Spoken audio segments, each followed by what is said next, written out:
ఈ 10 రోజుల్లో బాగా సారవంతమైన భూమిలో ఒక మేలుజాతి విత్తనాన్ని నాటాం. అది ఒక చిట్టి మొలకలా పెరిగి బయటికొచ్చింది. అంతే. ఇప్పటికింతే పని జరిగింది. ఇక ముందు దాన్ని బాగా కాపాడుకోవాలి. ఒక మంచి తోటమాలి పెద్ద పెద్ద చెట్లకు సేవ చేయడు. చిన్న చిన్న మొక్కలను, చిట్టి చిట్టి మొలకలను ఎంతో జాగ్రత్తగా చూసుకుంటాడు. ఆవులు, మేకలు తినకుండా నాలుగు వైపులా కంచె వేస్తాడు.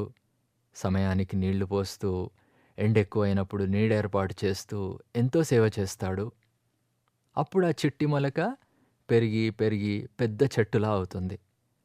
లోతైన గట్టి వేర్లు, లావు మొదలు ఉన్న పెద్ద చెట్టు అవుతుంది. అప్పుడింక దానికి సేవ చేయనక్కర్లేదు. ఏ సేవ అవసరం లేదు.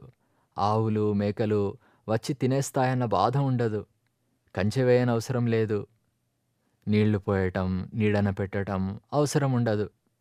దానికి కావలసినవి ప్రకృతి నుండి దానికదే తీసుకుంటుంది.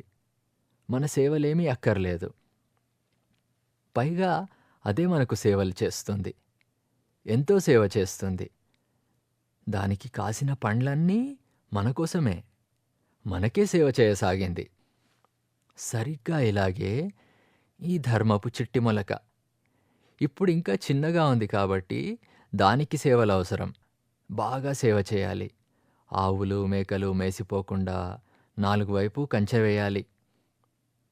సమయానికి ఎండను, నీడను ఏర్పాటు చేసి, నీళ్లు పోసి బాగా సేవ చేయాలి.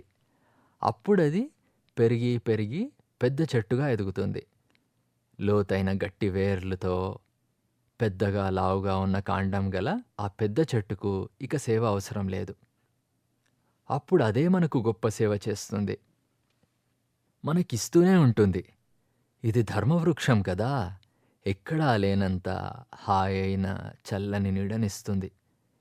ఎన్నడూ చూడనంత అందమైన పూలనిస్తుంది. ఎప్పుడూ తిననంత తీయని పండ్లనిస్తుంది. ఇస్తూనే ఉంటుంది కానీ, ఇప్పుడు మాత్రం మనం దానికి సేవ చేయాల్సిందే. కంచె వేసుంచాలి.